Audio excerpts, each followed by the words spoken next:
Hi, everyone, and thanks so much for joining today's webinar. We are excited to have you with us today.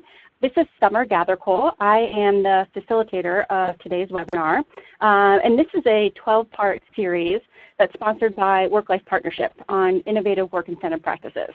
So we are really trying to highlight some of those non-traditional methods of incentivizing employees. Today's webinar is focused on Herman Miller and their experience in offering flex work arrangements, as well, which actually led them to offer a flex retirement plan, both of which have been really successful. So we're really excited to hear what they have to share with us today. I also wanted to point out that at the end of this webinar, we will be asking for some feedback, and so we want to encourage you to participate in that survey. One random lucky participant will get a $15 Amazon card. So again, please be sure to give us your feedback. A couple of other logistics that we want to share with you is that all of the participants are on mute, and that is something we've done just to make sure we have eliminated the background noise. If you have questions, please be sure to put them in the chat box. We will be monitoring the chat box throughout this webinar, and we will address all those questions at the end of the presentation. And again, just want to encourage you to complete that 30-second survey, and one lucky person will get a $15 Amazon card. So I'm really excited to share with you our two fabulous presenters today. Kim Smith has been with Herman Miller with the HR team for about 17 years. She currently oversees the flex work arrangements. So I'm really excited to hear her experiences and her perspective.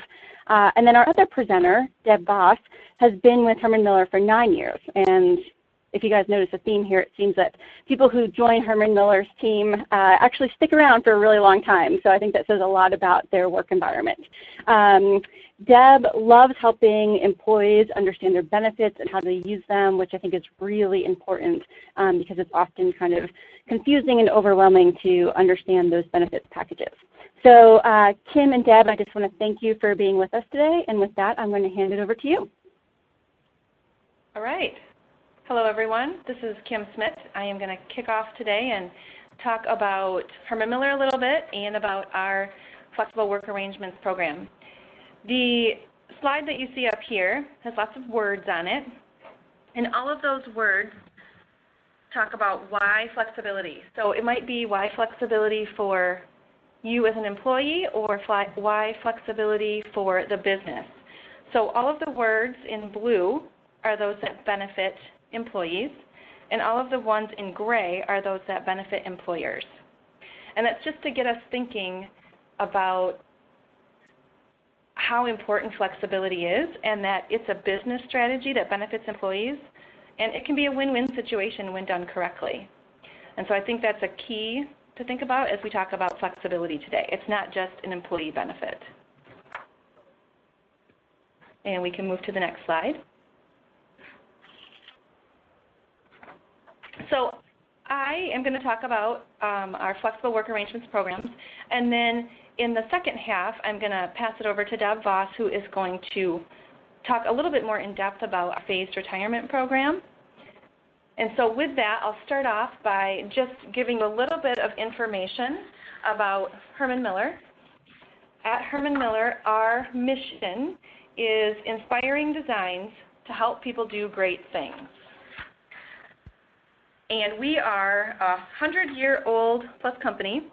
We place great importance on design, the environment, community service, and the health and well-being of our customers and our employees. Innovative ways to improve the performance of our customers' organizations have become our hallmark. Our furniture and related services and technologies are available through dealers, retailers, and e-commerce websites around the world.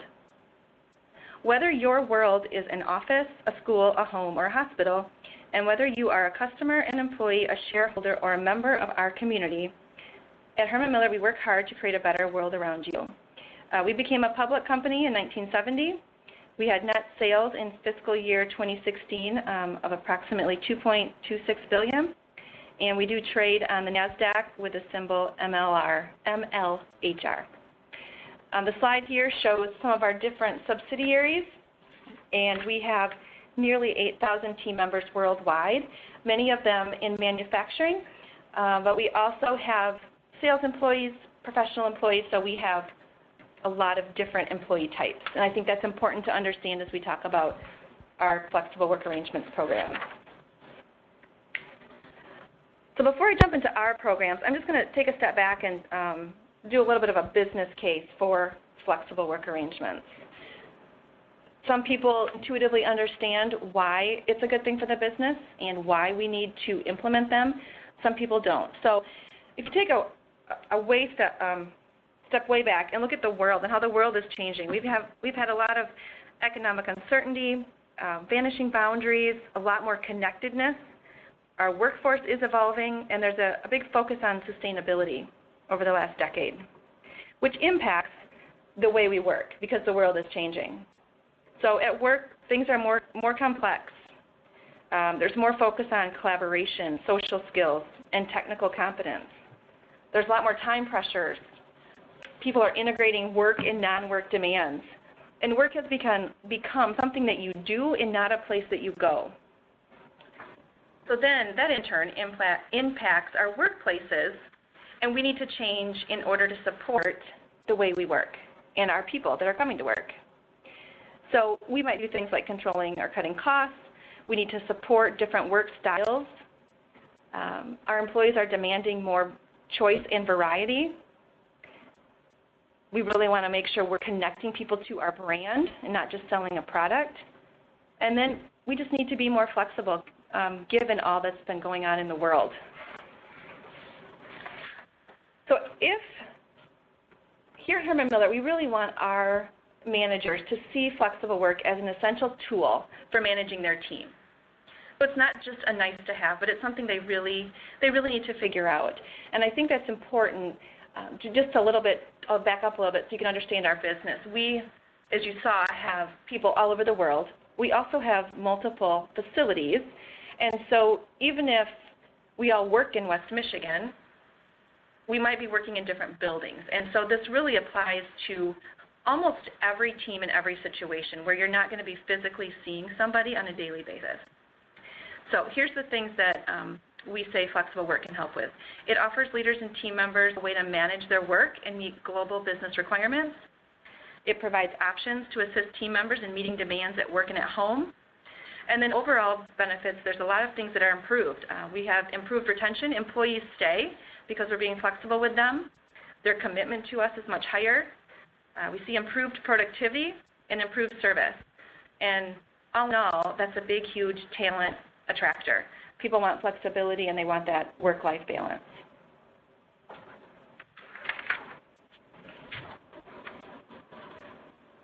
With all that said, implementing something like flexible work arrangements and looking at all that has changed, it's hard and it takes time, and sometimes it felt like we were taking 2 steps forward and then 1 step back. And I think that's really important to understand, as some of you may be in the middle of trying to implement flexible work, or you may be wondering what's kind of happening to your program. So I just want to say, change is hard and it takes time. And this is just a snapshot of our culture and history of flexible scheduling.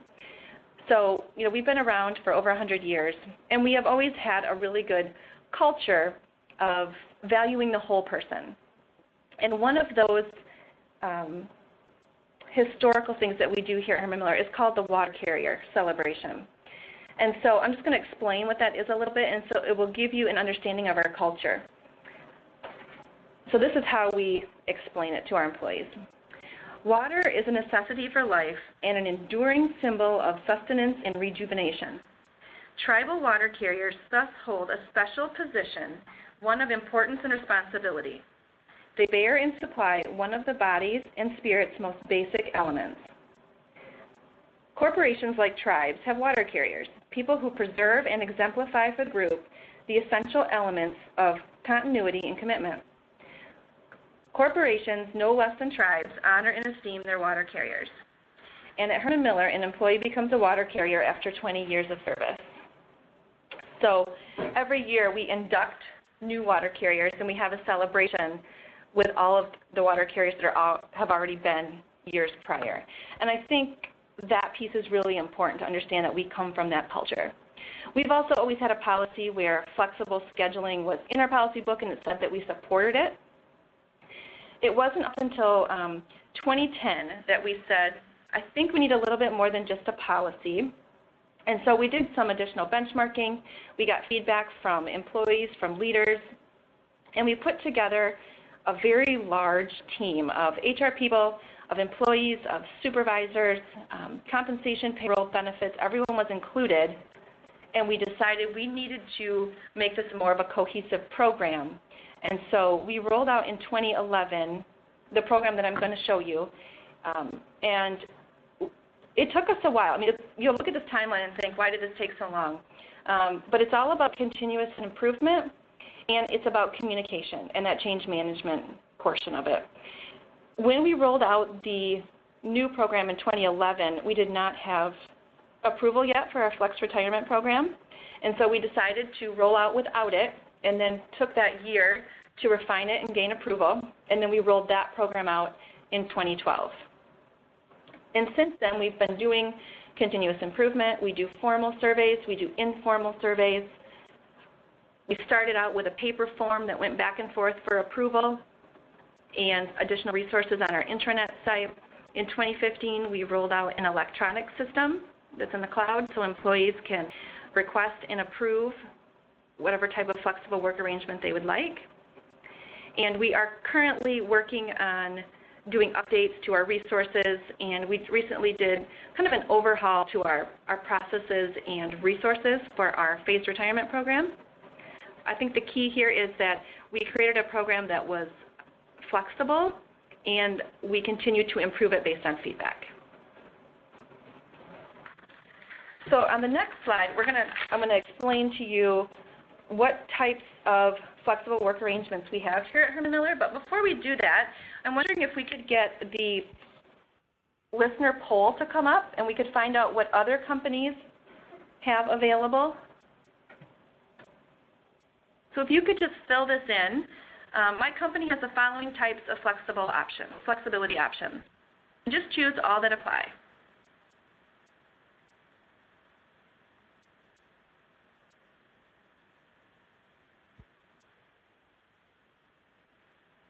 I'm just going to ask, is it working? It is working, yes. Okay, thank you. Yep. Yeah, no. We're just waiting for people to fill that out, and I would say give us another 8 to 10 seconds or so, and we can go ahead and post the results. Okay, perfect.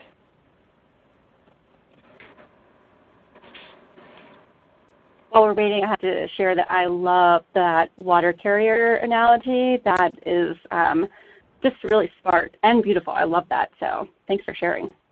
Yes, you're welcome. It's really cool that it stayed for all those years. No kidding. And I'm getting excited because I'm getting close to being a water carrier. I love it. Yep, so I think we're going to go ahead and wrap up the survey. Okay. I think everyone should be able to see the results there. Okay. Great. So it looks like the most common ones are the part-time, work at home or remote work, and flex time. Okay. That's what I thought, but I was just curious before I jump into this. So the program that we have is, we tried to think of all the different types that somebody could want, and so we grouped them into 3 areas: how much I work, when I work, and where I work. So under how much I work, we have flex share, which has typically been called job share, where 2 people share the responsibility of 1 full-time position. We also have flex part-time, and this is something where somebody can say, I want to reduce my work hours for a period of time, typically less than 1 year, but then there is the expectation that I would go back up to full-time work. And this can be used with new parents. Somebody might want to kind of try out what retirement might feel like. You might have an elder care situation. Maybe you just want some summertime with your kids. Maybe you want to volunteer more. It doesn't really matter what the reason is, but that program is out there for lots of different reasons. And one thing I will point out is that we have a reason-neutral program. So in all of the approvals and request process, we do not ask why the person is requesting a flexible work arrangement. And I would say that is really key in that we don't want our leaders to have to choose between one employee's reason over another. We just want to make sure that it works for the business. And then Flex Retirement, that is our phased retirement program, and I'm going to wait and let Deb talk about that. Flex Year is it's a different type of program. It's kind of like a sabbatical. Someone can take 6, 8, 10, or 12 consecutive weeks off of work per year. It's unpaid, but they maintain their benefits and medical, and they stay an employee, and their length of service continues and all of that. And we do have people use that. Michigan can get cold in the winter, and so we have people that say, you know, I have bad arthritis, or my spouse has bad arthritis, and we'd like to go south for the winter for a few weeks, and so they've used it for that. We've also had a few people who have used it to try out retirement. So that's another kind of bridge where people can come in to see what this feels like before I just retire. Even though we don't ask them, we kind of find out what they're using it for. Then we move into the section of when I work, and so we have 2 programs under there, Flex Time and Flex Week. Flex Time is when you just work different hours from your department. So the department's hours might be 8 to 5, and you'd like to work 7 to 4. Flex Week is that compressed work week, it's typically been called, so where you are working 4 days instead of 5, or 3 days instead of 5. Where I work, we have Flex Place. So this would be working anywhere other than your assigned work location. So we have some people that work out of their home. We have some people that work at a location that is closer to their home than their assigned work location. And they do that on a consistent basis. So these are our formal programs. We also have informal flexibility as well, but we don't have people track that. And the other thing I'd like to say is that these are the programs that we have kind of put into a box for people, but we have also encouraged people to say, these are just options. If you and your work team leader can come up with something else that works for you in the business, then you can go ahead and make up your own. So I'll give an example. We had somebody in finance who their schedule was different every week, but it corresponded to our fiscal calendar. And because she was salaried, we could make it work with her paycheck. But it was very different and really depended on the fiscal week we were in the quarter of how much she was going to work. And it worked out perfect for the business, and it worked out great for her. So I just want to say that our options are really, there's no boundaries on them as long as the work team leader and the employee are having that discussion. So then we move into what are guidelines for success. And the first one I would say is open dialogue and frequent check-ins. So both the employee and the work team leader need to be open to collaboration and to making sure that it is successful. We also need to make sure we're meeting both business and customer needs. So it can't just benefit the employee. The nature of the team members' work as well as their performance skills should also be taken into consideration. And then we also need to look at the work schedules of others on the work team. So for instance, everybody can't have Friday off and say, I want to work Monday through Thursday. We also need to look at the impact of a schedule change on the work of other departments or teams, and then any other potential barriers to success. I would say the other thing that's not on here, but it's very important, is having leadership that is supportive and engaged is another key. So moving into approval and resources, like I said earlier, we have an online system. We get approval from the leader, the next level leader in human resources.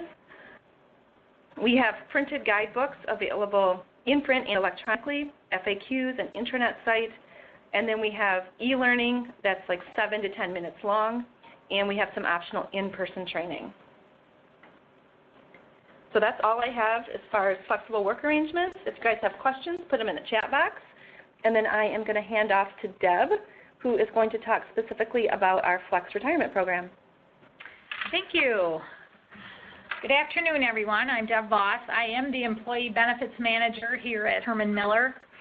And we have a video. It's called Boomers, Not Shy, Not Retiring. And that is going to show up in in the chat box. There it is. Okay. So if you'd like to watch that. When we started our program, our Flex Retirement Program, we were kind of on the leading edge. There weren't a lot of other programs that we could find where folks were doing this. But we had a bunch of folks say to us, hey, we've got all this flexible work arrangements. What about retirement? Well, when that word kind of got out, CNBC approached Herman Miller and asked, hey, we'd like to do a story on this. And so that particular link is one of our employees, Randall, and it's pretty short. It's kind of cool. Take a couple minutes and watch that. So why would we do this? Well, it's a great opportunity to actually discuss retirement.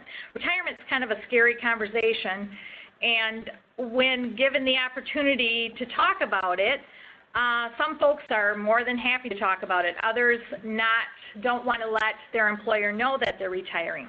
So we took some time to put this Flex Retirement Program together based on that.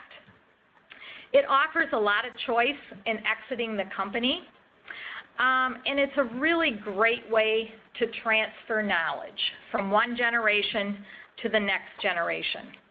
It also creates a really cool way for folks to get some internal development opportunities.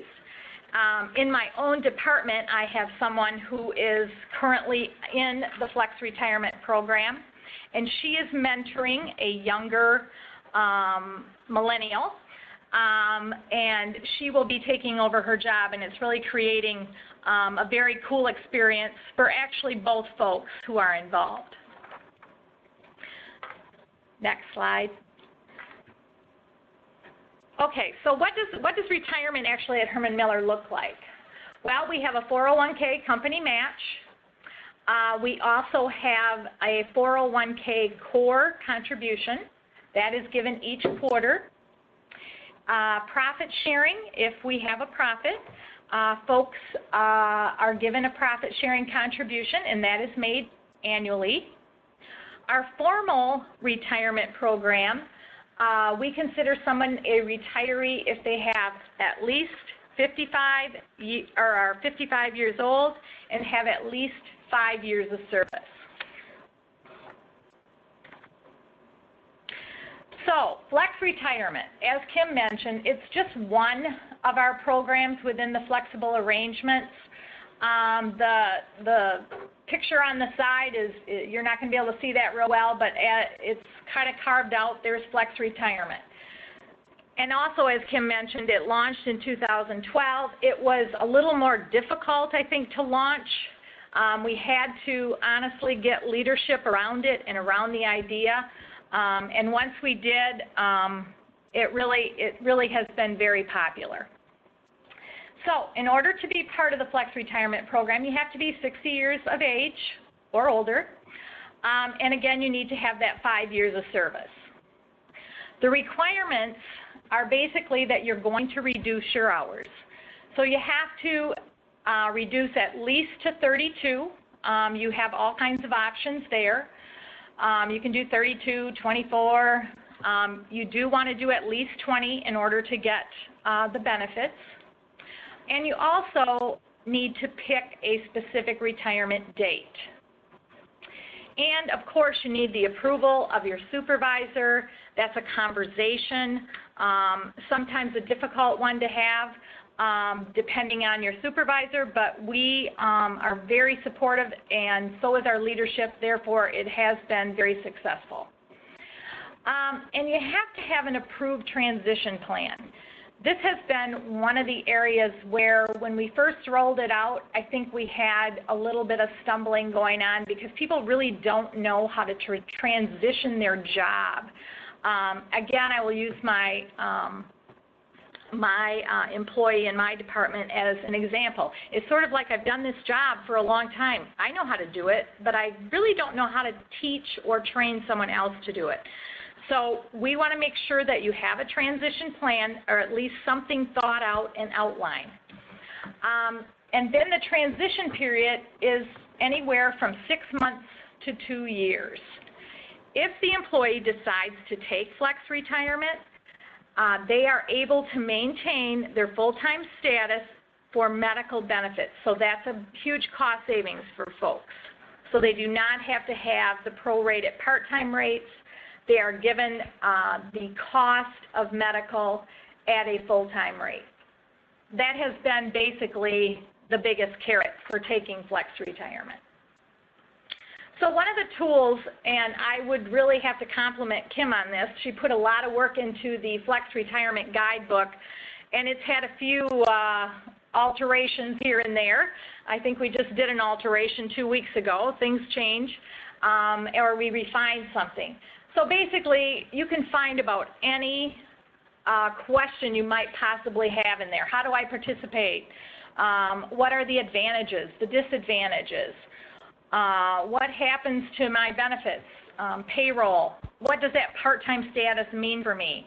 As far as holiday pay, do I get my full 8 hours or is it prorated? All kinds of things like that. So they have an actual guidebook. So if somebody's interested or even thinking about it, they can pick up that guidebook and pretty much get every question answered.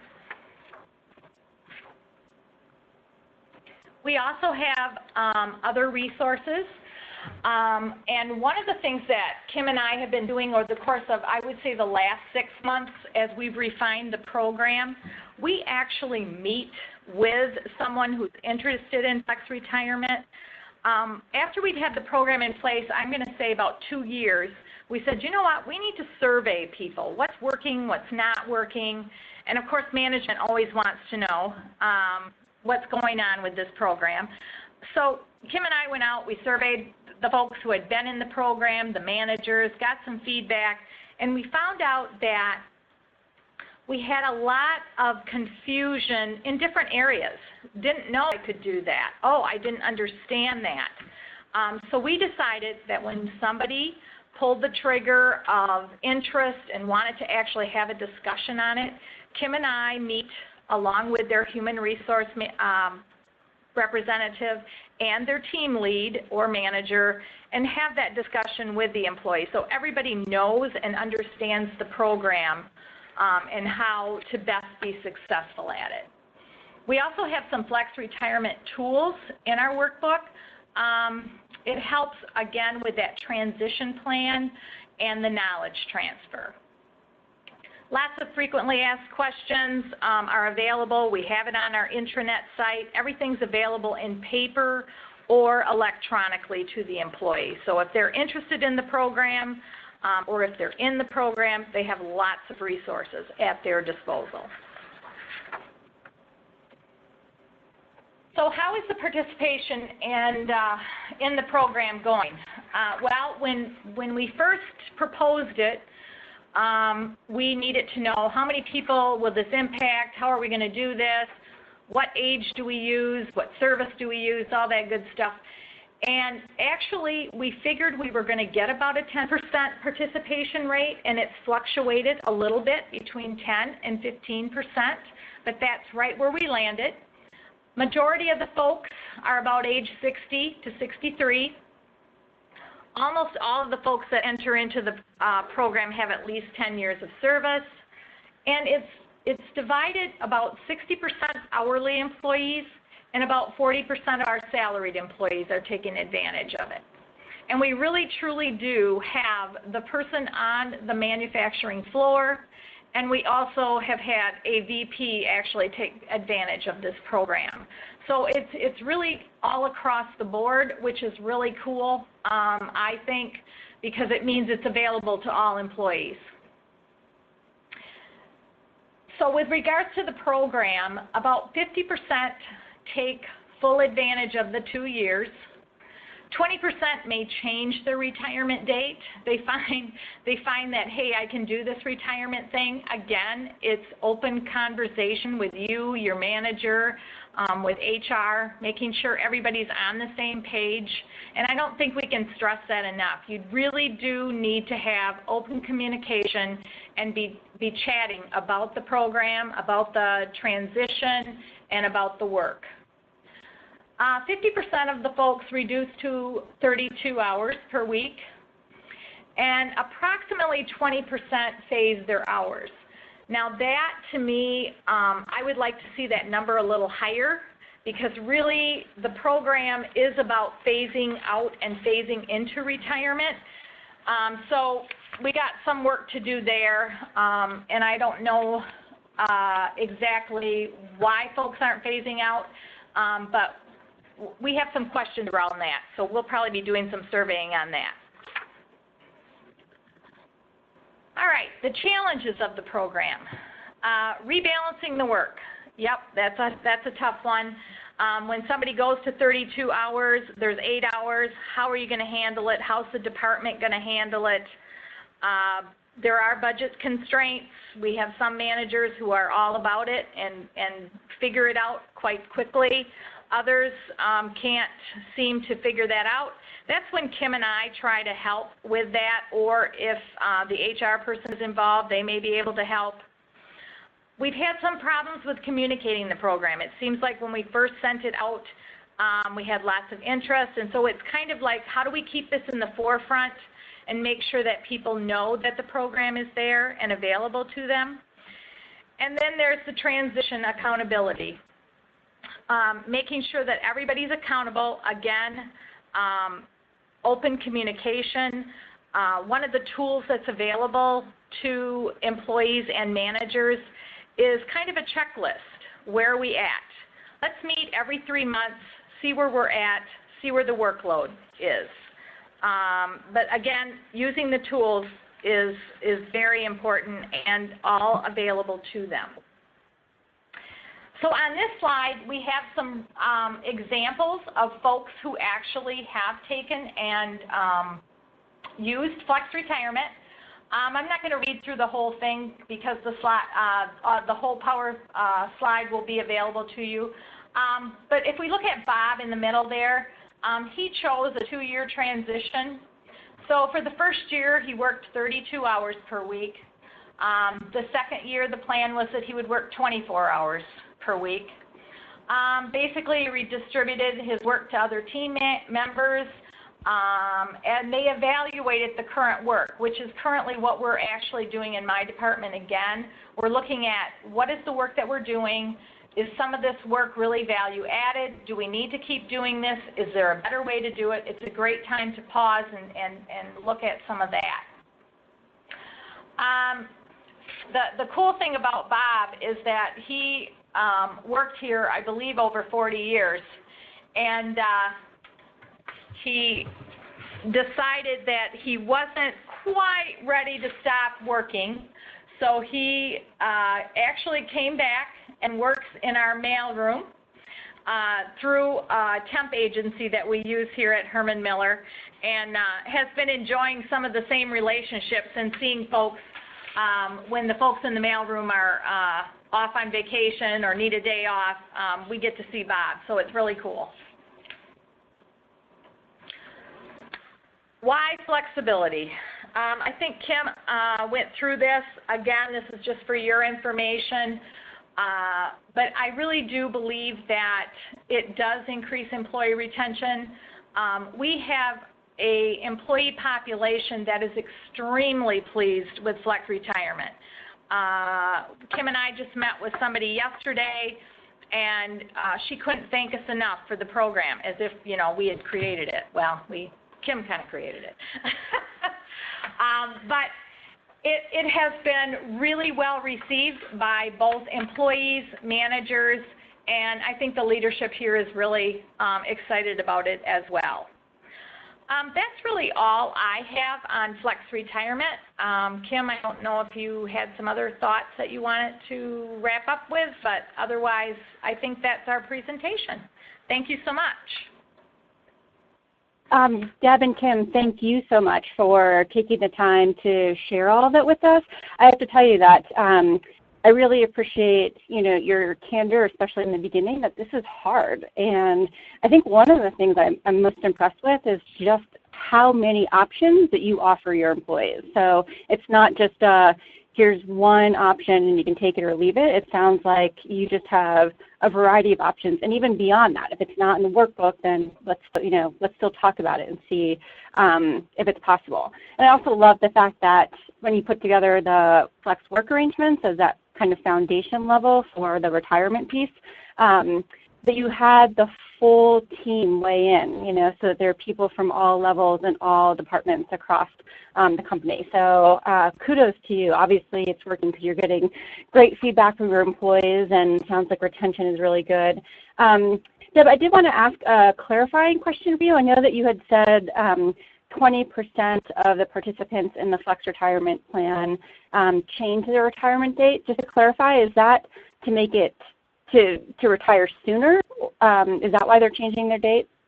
Yes, they are retiring sooner. We do not allow employees to go beyond the 2-year mark, because that's, we had to set a line in the sand, I guess, so to speak. But we said, you can do flex retirement for 2 years.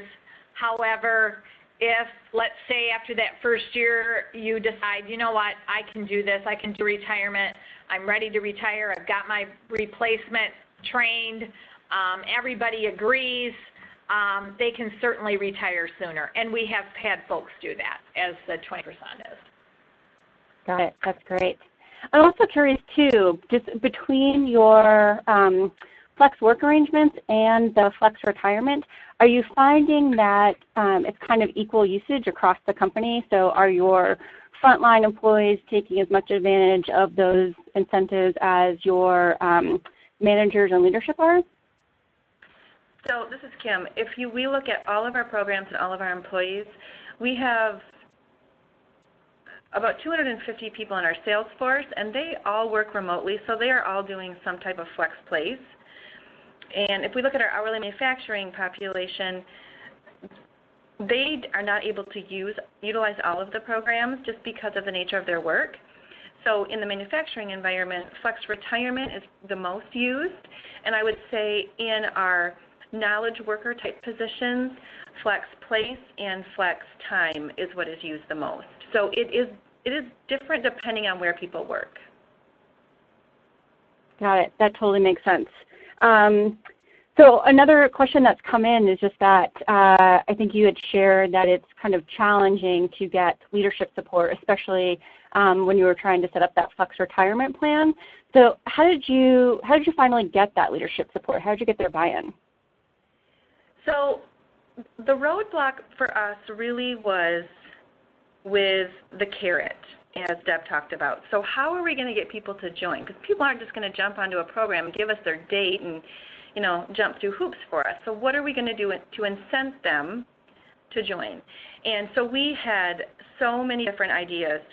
Give them more vacation, give them more life insurance, up their 401k, pay for their medical, give them a bonus. I mean, we had ideas and ideas and ideas. And so we kept getting stuck in the approval process on what is that carrot going to be.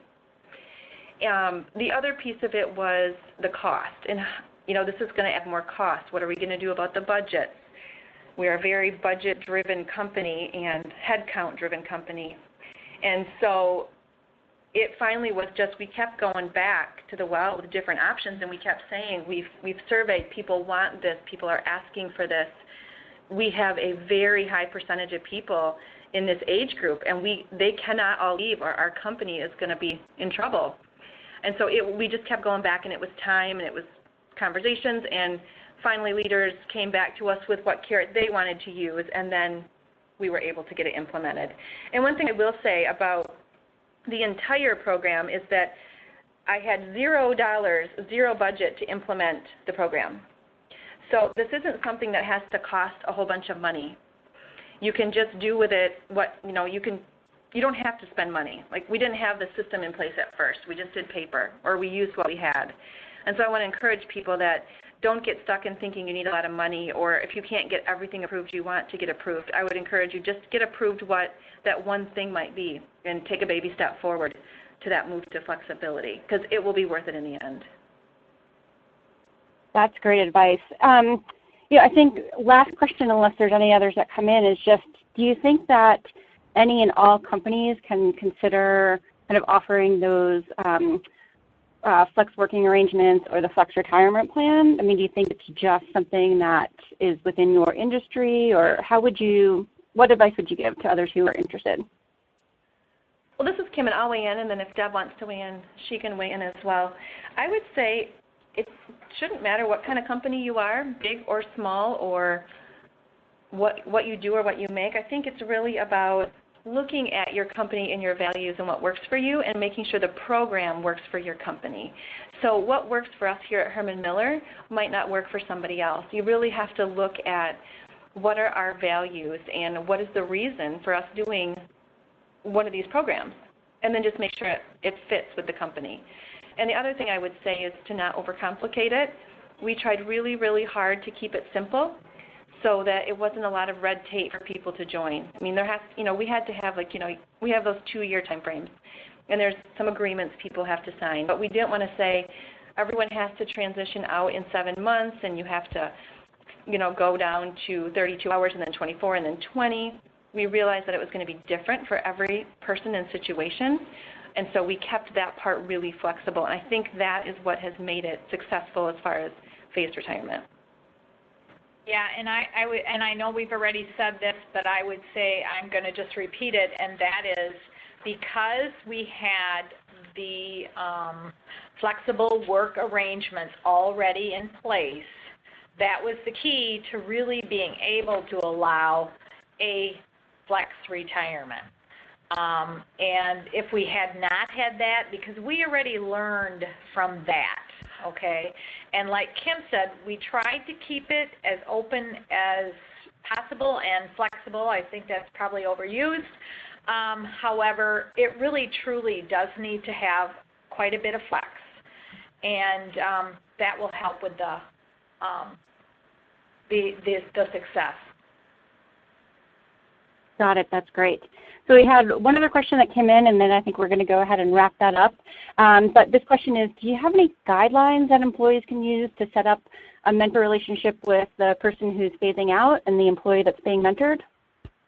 Yes, it's part of that workbook that Deb talked about. It's an Excel spreadsheet, actually, and in there we outline the different roles. So what does it mean to be the person that's the mentee, the mentor, the leader of this person? And so it just talks about what expectations are.